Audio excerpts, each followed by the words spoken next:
The wind's bite at 8,000 feet in the northern Rockies was a different beast altogether. A former scout turned homesteader learned this brutal lesson during his first winter in 1875, when frost blossomed on the inside of his cabin walls and his water bucket froze solid a mere 3 feet from the roaring fireplace. He had built his cabin exactly as every homesteader was instructed: heavy log walls, a centrally located wood stove, and minimal ventilation, the tried-and-true method. Yet, by late winter, he had burned through an impossible amount of firewood, enough for 3 grown men, and the cold still relentlessly gnawed its way in. Across the frontier, countless settlers waged the same losing war against the elements in cabins built strictly by the book.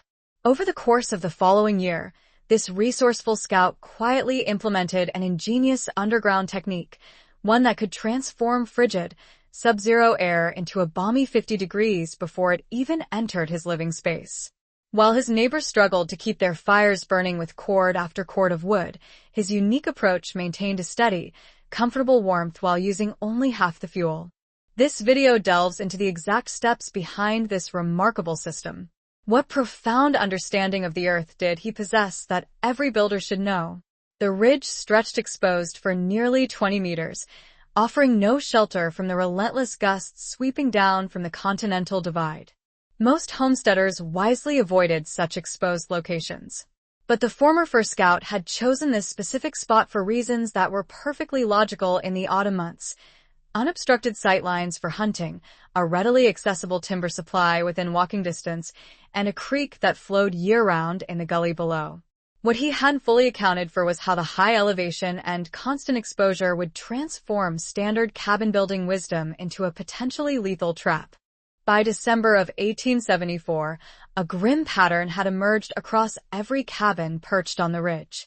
Thomas Milner, a homesteader located just 2 miles to the west, woke each morning to find ice coating his coffee pot, despite his best efforts to keep the fire banked throughout the entire night.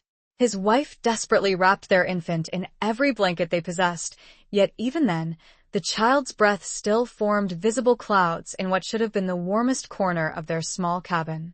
The Hendricks family, recent arrivals from Ohio who had diligently followed the construction advice from a popular homesteading manual, discovered to their dismay that their meticulously chinked log walls did absolutely nothing to prevent condensation from freezing on the interior surfaces.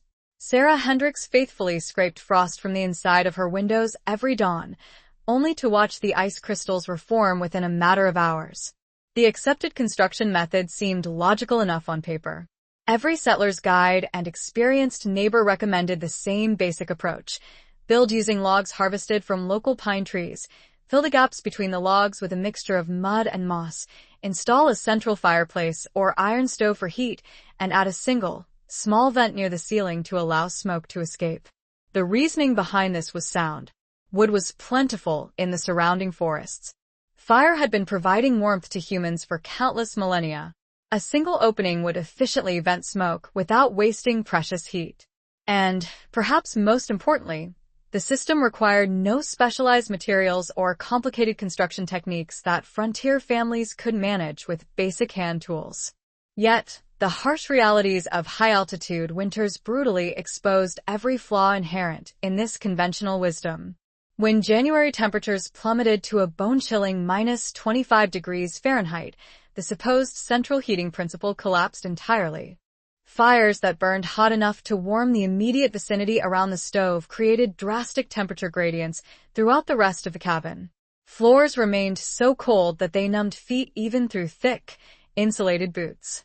Walls became condensation traps, freezing solid each night, which resulted in ice buildup that cracked the chinking and caused the logs to rot prematurely. The single ceiling vent, intended to efficiently release smoke, instead acted like a chimney, constantly sucking heated air from the cabin while simultaneously pulling in frigid replacement air through every crack and gap in the walls. The sheer amount of fuel consumed simply to stay alive threatened their very survival.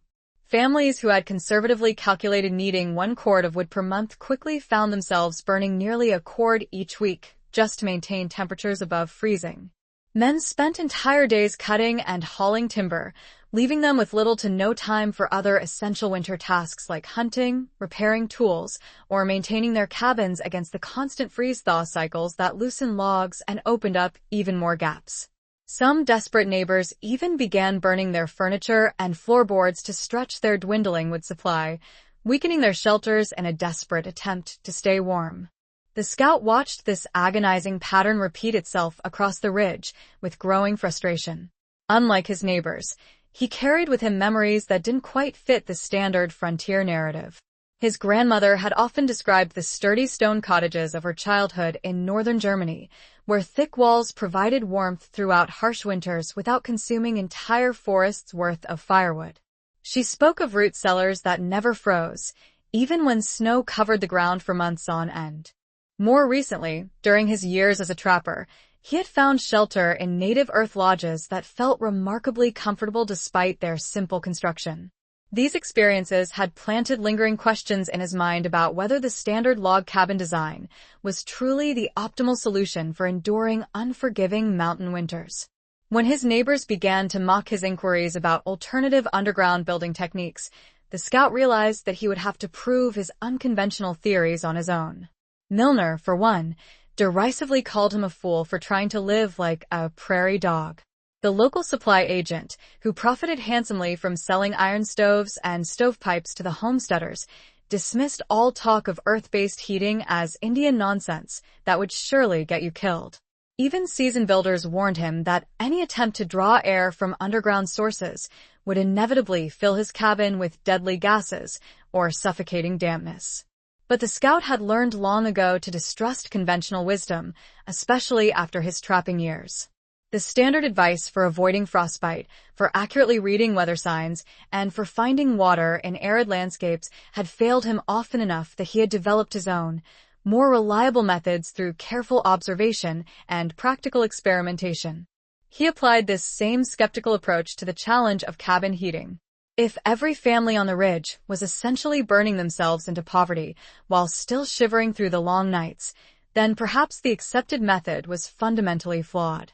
The breakthrough came from combining two seemingly disparate memories. His grandmother had described how German farmers constructed root cellars that remained above freezing all winter without any supplemental heating whatsoever. The earth itself, she claimed, possessed an inherent warmth that could be captured and effectively utilized. And during his trapping years, he had noticed that native dwellings often incorporated walls made of burned earth, which seemed to moderate temperature swings effectively. What if these two principles could be combined and adapted for use in a mountain cabin? The radical idea that would eventually revolutionize winter survival on the frontier began with a simple question. Instead of constantly fighting against the Earth's natural temperature, what if he could instead harness its inherent power? While his neighbors continued to burn cord after cord of their precious timber, the resourceful scout began to meticulously plan a system that would transform the very ground beneath his feet into a heating source far more reliable than any wood-burning fire. The scout began his daring experiment in late February of 1875, starting with a calculation that would either validate his revolutionary theory or utterly ruin his reputation on the ridge. At 8 feet below the surface, the Earth maintained a remarkably stable temperature of around 45 degrees Fahrenheit, even when the surface air plummeted to a frigid -30. If he could route incoming air through a buried conduit long enough to absorb that consistent ground heat, he might just solve the fundamental problem that plagued every cabin in the area, the relentless influx of frigid outside air that overwhelmed even the hottest fires.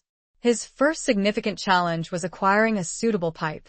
The nearest railroad depot lay a daunting 60 miles to the south, but a chance conversation with Jake Morrison, who had previously worked abandoned mining claims in the area, revealed the existence of a hidden cache of iron pipes left behind by earlier hydraulic mining operations.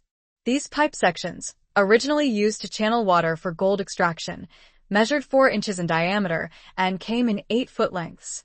Morrison readily agreed to trade 12 of these sections for a winter supply of deer jerky, providing the scout with a total of 96 feet of conduit with which to test his audacious theory. The arduous excavation began at a carefully chosen point 30 yards upwind from his cabin, strategically positioned to avoid any potential contamination from his woodpile or outhouse. Using only a pick and shovel, he painstakingly dug a trench that sloped gradually downward, maintaining a consistent 8-foot depth throughout its entire length. The work proved to be brutally difficult in the perpetually frozen ground, requiring him to build small fires along the trench route to soften the earth enough to allow for digging. Each long day of excavation yielded only 10 to 12 feet of progress, and the ever-present threat of cave-ins forced him to constantly shore up the walls with salvaged lumber as he advanced. The pipe installation demanded precise attention to both grade and seal. Too steep of an angle would create troublesome condensation problems as the warmed air cooled too rapidly. Too shallow of an angle would fail to provide sufficient ground contact for meaningful heat exchange. He ultimately settled on a slope of 1 inch per 8 feet of length, creating just enough of a gradient to prevent moisture accumulation while simultaneously maximizing the pipe's exposure to the stable earth temperature.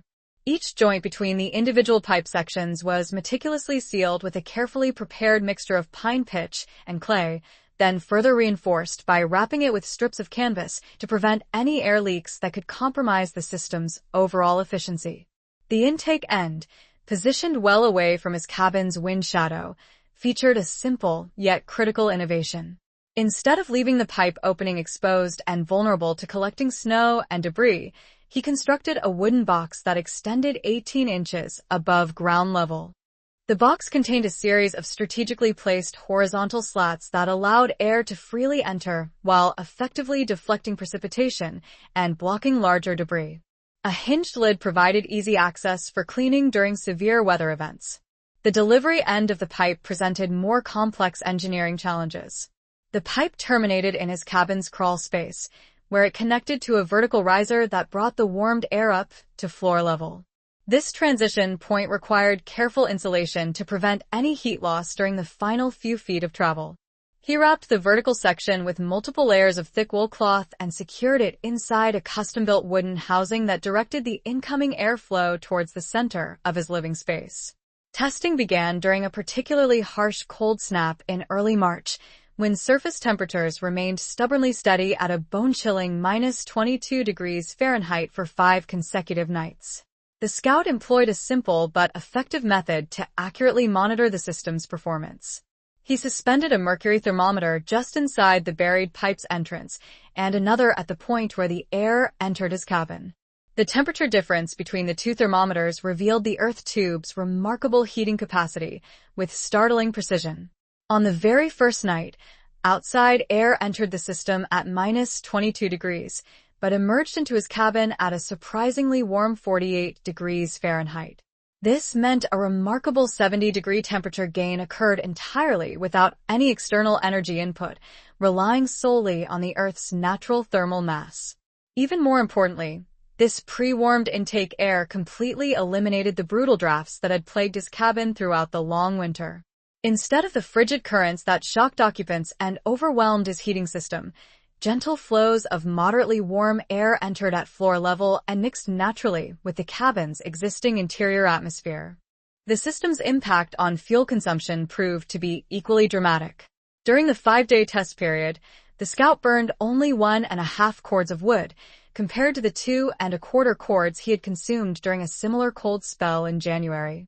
This represented a significant 33% reduction in fuel use, and it was achieved while maintaining far superior comfort levels throughout his cabin. Floor temperatures, previously the coldest area in any mountain cabin, stabilized at a comfortable 38 degrees Fahrenheit. Wall surfaces remained consistently dry and completely free of the condensation that had plagued conventional construction methods. Perhaps most significantly, the overall quality of indoor air improved beyond anything the Scout had previously experienced in typical frontier housing. Traditional cabins presented a constant trade-off between fresh air and warmth. Opening vents to improve air quality inevitably led to brutal temperature drops.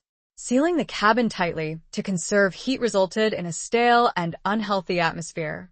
The earth tube elegantly solved this seemingly intractable dilemma by providing a continuous supply of fresh air without any significant thermal penalty. The Scout could finally breathe comfortably while maintaining consistent warmth throughout his living space. The apparent success of the experiment attracted attention from some unexpected sources. Baptiste Morrow, a Metis trapper who had observed Earth Lodge construction during his travels on the Great Plains, visited the cabin during the testing period and immediately recognized the underlying principle. The underground lodges he had seen utilized similar earth coupling techniques, although they typically integrated the living space itself into direct ground contact rather than routing air through separate conduits. His validation provided crucial cultural confirmation that the Scout's innovative approach was actually built upon proven traditional knowledge rather than untested speculation. Word of the experiment's remarkable success reached Thomas Milner by early April. Milner's own cabin had consumed nearly 5 cords of wood during the brutal March cold snap, leaving him dangerously short on fuel with several weeks of winter still to come. His initial skepticism gradually gave way to grudging interest when he observed that the Scout's cabin maintained comfortable temperatures with fires that barely glowed compared to the roaring blazes required for conventional heating. The demonstration that underground air conditioning could work reliably even in extreme mountain conditions would soon spread far beyond the ridge. Although most settlers remained stubbornly convinced that such methods demanded too much labor and carried unacceptable risks, the earth tube had irrefutably proven its fundamental concept. But the Scout recognized that his heating revolution required additional components in order to create a truly superior winter survival system. The earth tube had effectively solved the air intake problem, but by late March, the Scout recognized a fundamental flaw in his overall approach. Even with pre-warmed air flowing steadily through his cabin, he continued to hemorrhage through the log walls, roof, and floor at rates that demanded constant firing of his stove. The thermal envelope itself had become the primary limiting factor. Traditional log construction, no matter how carefully chinked, provided a barrier only 6 to 8 inches thick against temperature differentials that often exceeded 70 degrees. The Scout desperately needed a wall system that could effectively store heat during the day and then release it slowly throughout the night. His solution drew inspiration from conversations with Heinrich Müller, an immigrant neighbor whose family had operated a dairy farm in Bavaria before coming to America. Müller vividly described the construction of traditional German cattle barns, where thick walls filled with packed earth kept livestock comfortable even through brutal alpine winters. These unique structures utilized a double-wall technique, an outer shell constructed of stone or heavy timber, an inner lining made of planks, and a cavity between them meticulously filled with a mixture of soil, straw, and clay. This created a significant thermal mass that absorbed heat slowly and released it even more slowly. The Scout began retrofitting his existing cabin in early April, when the warming weather made construction feasible once again. He started with the north wall, which faced the prevailing winter winds and exhibited the greatest amount of heat loss. Working from inside, he constructed a second wall of split pine planks positioned 6 inches inward from the existing log surface. This created a cavity that he carefully filled with a specifically prepared mixture of local clay soil, chopped grass, and small stones. The precise proportion of each ingredient mattered critically. Too much clay would create a mixture that cracked severely when it dried. Too little clay would fail to bind the material into a solid mass. After extensive testing with small batches, he finally settled on a formula consisting of 3 parts clay-rich soil, 1 part chopped prairie grass, and 1 part gravelized stones. This carefully balanced mixture, when properly dampened and packed firmly into the wall cavity, dried to form a dense thermal mass that conducted heat slowly and stored it extremely efficiently. The installation process required both patience and precision.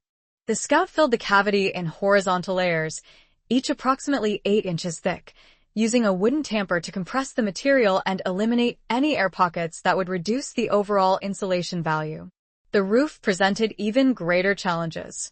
Standard log cabin construction typically used simple board planks covered with split shingles, providing minimal insulation against heat loss through the cabin's highest point.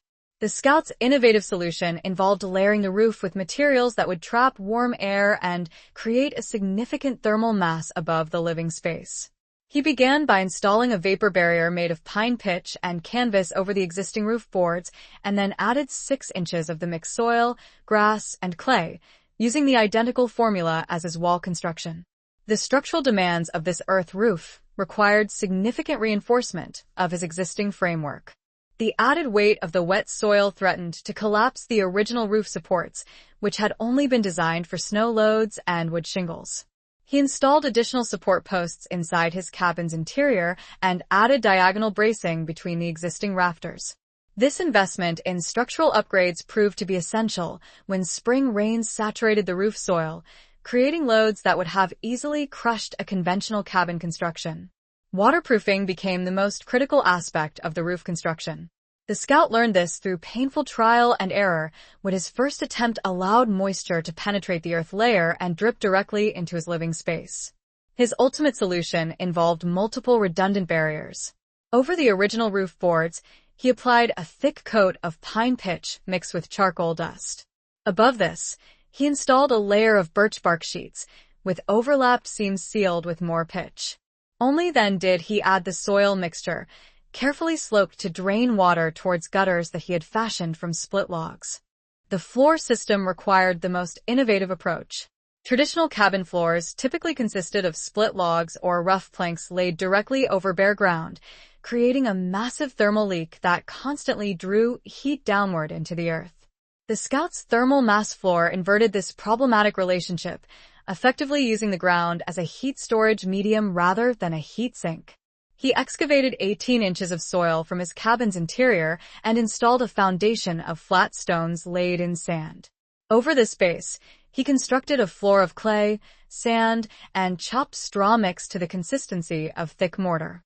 This adobe-style floor served multiple functions beyond simple insulation. During the day, heat from his stove warmed the thermal mass, which then stored that energy and released it gradually throughout the night. The dense material completely eliminated the drafts that plagued raised wooden floors. Most importantly, the thermal mass helped to moderate temperature swings, preventing the extreme variations between scorching heat near the stove and bitter cold in distant corners that characterized conventional cabin heating. Testing of the completed thermal envelope system began during a late April cold snap that brought 3 consecutive nights of temperatures near 0 degrees Fahrenheit. The results exceeded even the Scout's most optimistic projections. His cabin maintained interior temperatures above 50 degrees Fahrenheit with fires that consumed less than half a cord of wood over the 3-day period. The thermal mass walls absorb heat during periods of active burning and continued to radiate warmth for hours after the fire had died down to coals. More significantly, temperature distribution throughout the cabin became remarkably uniform. The thermal mass floor eliminated cold spots near exterior walls. The earth-filled walls prevented the formation of frigid zones that had previously rendered large portions of his cabin unusable during severe weather.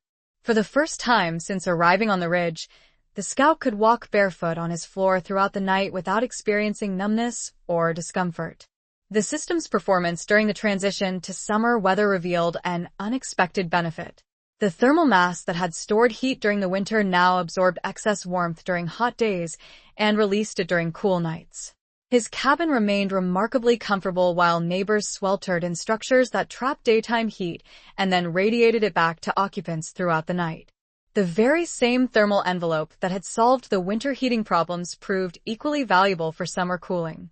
Thomas Milner, who had observed the earth tube experiments with considerable skepticism, could no longer dismiss the Scout's unconventional methods when he visited during the April testing period.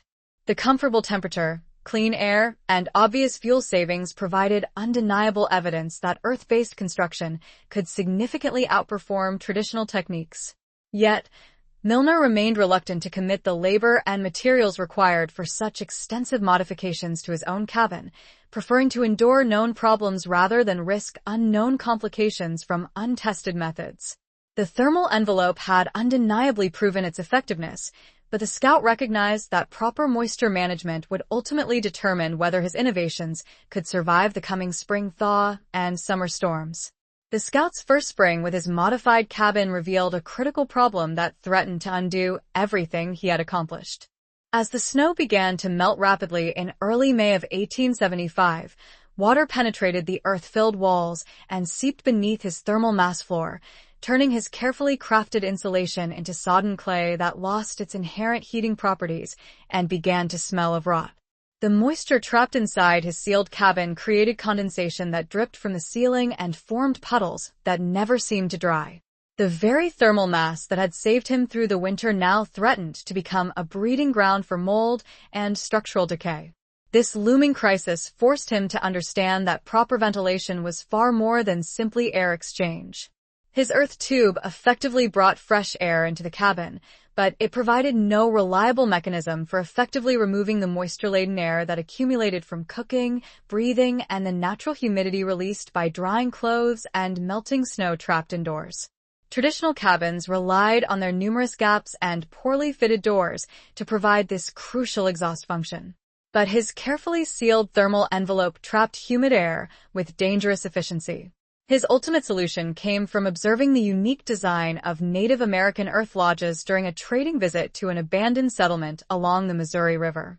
These ingenious structures featured central smoke holes that served dual purposes, releasing smoke from cooking fires while also creating natural updrafts that pulled stale air out of the living space.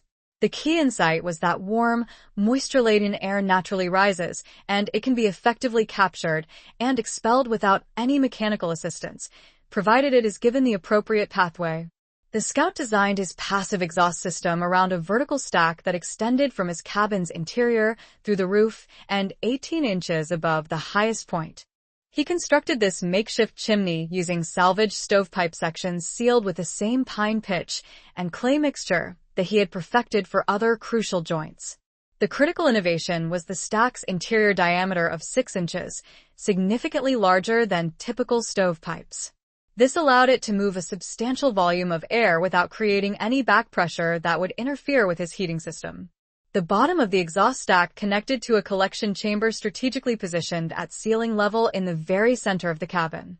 This wooden box, measuring 2 feet square and 8 inches deep, effectively gathered warm air that naturally accumulated in the cabin's highest space.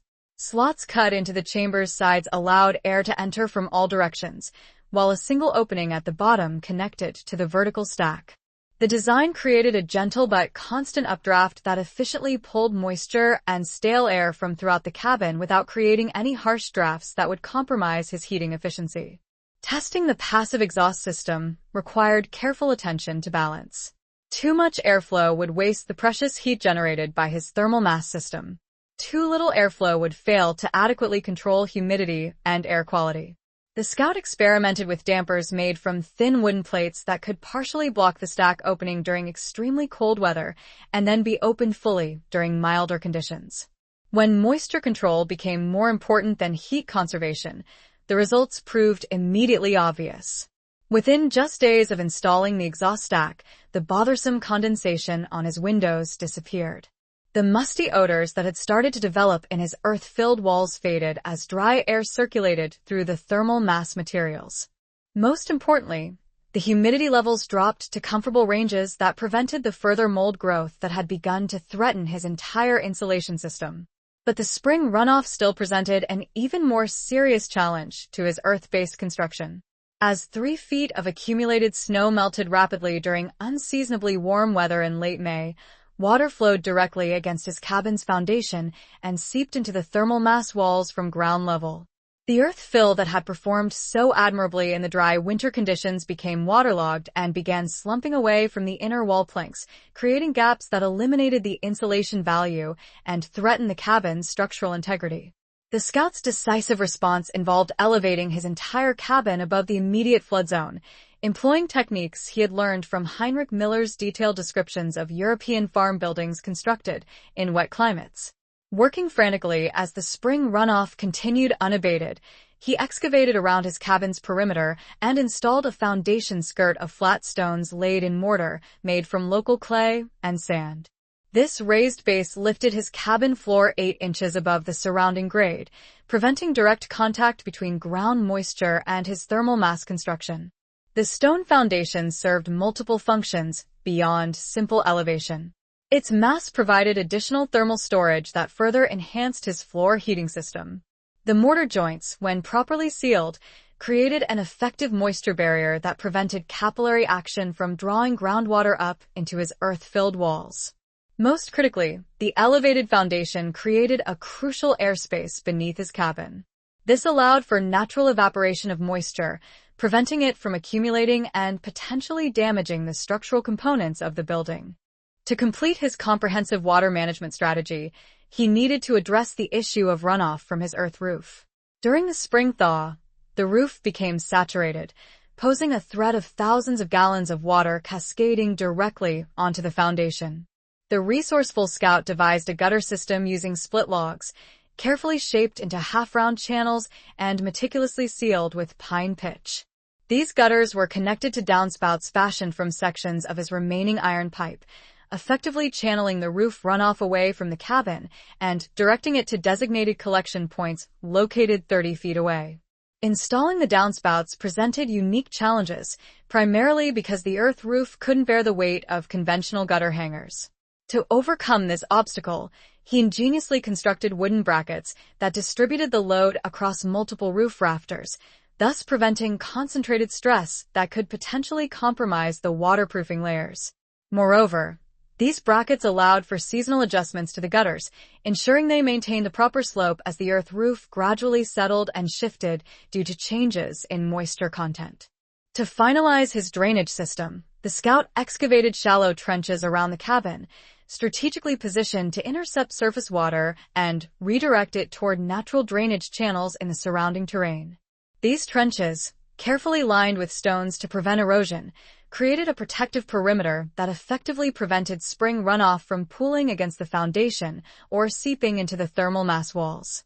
The combined ventilation and drainage systems proved their invaluable worth during the severe spring flooding of 1876. The rapid snowmelt and heavy rains created conditions so extreme that they led to the destruction of several traditionally built cabins on the ridge. Thomas Milner's cabin suffered from significant foundation rot, necessitating a complete reconstruction of his floor system. Sarah Rise discovered that moisture had penetrated her log walls to such an extent that several layers had to be replaced before winter returned. In stark contrast, the scout's cabin remained remarkably dry and structurally sound throughout the flood period. His passive exhaust system maintained comfortable humidity levels inside, despite the saturated conditions outside. His raised foundation and well-designed drainage network effectively prevented water infiltration, a problem that plagued his neighbors. Most importantly, his thermal mass walls retained their insulating properties because the water management system kept them dry, even during the most severe spring conditions the mountain region had experienced in over a decade. The success of his integrated moisture control system represented the final, essential component needed for year-round comfort and long-term structural integrity in the harsh mountain environment. The winter of 1876 descended with a ferocity that put every survival strategy on the northern Rocky Mountain frontier to the ultimate test. By early December, temperatures had plummeted to -40 degrees Fahrenheit and remained there for weeks, accompanied by relentless blizzards that dumped snow and drifts, reaching the eaves of most cabins. The sustained extreme cold pushed conventional heating methods beyond their limits and served as the ultimate proving ground for the Scouts' integrated earth-based system. Thomas Milner's experience vividly illustrated the catastrophic failure of traditional frontier construction under such extreme conditions. His cabin, rebuilt after the previous spring's flood damage, consumed a staggering 4 cords of wood during the first 3 weeks of December alone. Despite maintaining fires that burned white-hot throughout the night, interior temperatures plummeted below freezing in the corners farthest from his stove. Ice formed on the interior walls each morning, creating sheets of frost that never fully melted, even during the warmest part of the day. By Christmas, Milner had exhausted his entire winter wood supply and was forced to dismantle interior furniture to keep the fire burning. The Hendricks family faced even more dire conditions in their conventionally built cabin. Sarah Rise discovered that water froze in their cooking pots, despite placing them within 3 feet of their fireplace. Their infant son developed a persistent cough from breathing air that remained damp and cold, even with continuous heating. when a chinked section of their north wall failed during a particularly brutal storm, allowing snow to blow directly into their living space. They were forced to abandon their cabin temporarily and seek shelter with neighbors. The Scout system, in contrast, maintained remarkable stability throughout the prolonged freeze. His earth tube continued to deliver air at a comfortable 40 to 45 degrees Fahrenheit, even when outside temperatures reached their lowest points. The thermal mass walls absorbed heat during the brief periods when his fire burned actively and released that stored energy steadily for 12 to 14 hours afterward. Most significantly, his adobe floor remained warm enough to walk on barefoot throughout the night, creating a zone of comfort that extended throughout his entire living space. Fuel consumption data from the 1876 winter revealed the dramatic efficiency advantages of earth-coupled construction. While Milner burned 4 cords of wood in 3 weeks, the Scout used only 2 1/4 cords for the same period while maintaining superior interior conditions. His passive exhaust system eliminated the moisture problems that plagued sealed conventional cabins, preventing the condensation issues that forced neighbors to choose between warmth and breathable air. The combination of systems created a self-regulating environment that required minimal active management, even during the worst weather conditions. The performance gap became impossible for neighbors to ignore when the Scout began sharing precise measurements of his system's effectiveness. Using a mercury thermometer obtained from a traveling merchant, he meticulously documented interior temperatures at multiple locations and times throughout each day. His records consistently showed readings between 52 and 58 degrees Fahrenheit in all areas of his cabin, compared to the 20 to 30 degree variations that characterized conventionally heated spaces. The data provided objective proof that earth-based construction could outperform traditional methods by measurable margins. Baptist Morrow, the Metis trapper who had initially validated the Earth Lodge principles behind the Scout's innovations, became the first neighbor to adopt modified versions of the techniques. During a February thaw that provided a brief window of construction weather, Morrow installed a simplified earth tube system in his own cabin, using techniques adapted for retrofit installation. His version used shorter pipe sections and a shallower burial depth, but still achieved a 15 to 20 degree warming of incoming air, which reduced his fuel consumption by approximately 25%. Heinrich Müller represented a more systematic adoption of the complete system. Convinced by the Scout's winter performance data, Müller began planning a new cabin that would incorporate earth-filled walls, thermal mass flooring, and integrated ventilation from the initial construction phase. His German farming background provided familiarity with earth-based construction, which made the techniques seem practical rather than experimental. Müller's methodical approach included detailed material calculations and construction scheduling, demonstrating how earth-coupled building could be systematized for broader adoption. The social dynamics of acceptance proved more complex than simple technical validation. While neighbors couldn't dispute the Scout's superior comfort and fuel efficiency, many remained reluctant to commit to the labor and materials required for earth-based construction. The installation process demanded more initial work than conventional cabin building, requiring excavation, material mixing, and construction techniques that differed significantly from familiar frontier methods. Some settlers expressed concern that earth-filled walls might attract rodents or create hidden spaces where structural problems could develop undetected. Local supply merchants initially resisted the innovations because earth-based construction reduced demand for manufactured heating equipment and fuel. Iron stove dealers warned customers that underground air systems would create dangerous conditions, despite having no evidence to support such claims. Sawmill operators, who profited from high wood consumption during severe winters, had economic incentives to discourage techniques that dramatically reduced fuel usage. The resistance from established commercial interests slowed adoption, even among settlers who recognized the technical advantages. However, practical results eventually overcame commercial opposition and social conservatism. During the spring of 1877, structural surveys of cabins that had survived the brutal winter revealed striking differences in long-term durability. Conventional cabins showed extensive frost damage to foundation logs, cracked chinking, and moisture-related rot that required substantial repair work. The Scout's earth-coupled cabin, in contrast, emerged from winter in excellent condition, with no structural damage and minimal maintenance requirements. The documentation of these outcomes created a knowledge base that enabled systematic replication of the techniques. Muller's German engineering background proved valuable in creating standardized procedures for earth fill mixing, thermal mass installation, and ventilation system design. His detailed notes included material ratios, construction sequences, and quality control methods that allowed other builders to achieve consistent results without extensive experimentation. By 1878, 3 additional cabins in the region incorporated variations of the earth-based heating system. Each installation included modifications suited to local conditions and builder preferences, but all achieved significant improvements in fuel efficiency and interior comfort compared to conventional construction. The techniques began spreading through informal networks of frontier builders who recognized practical advantages worth the additional construction complexity.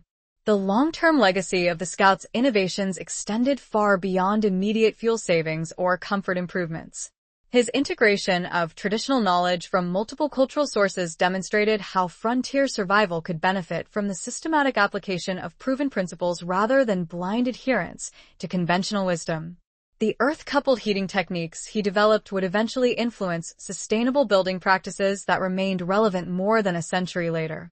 It proved that solutions to environmental challenges often lie in combining ancient wisdom with innovative application rather than pursuing entirely new technological approaches.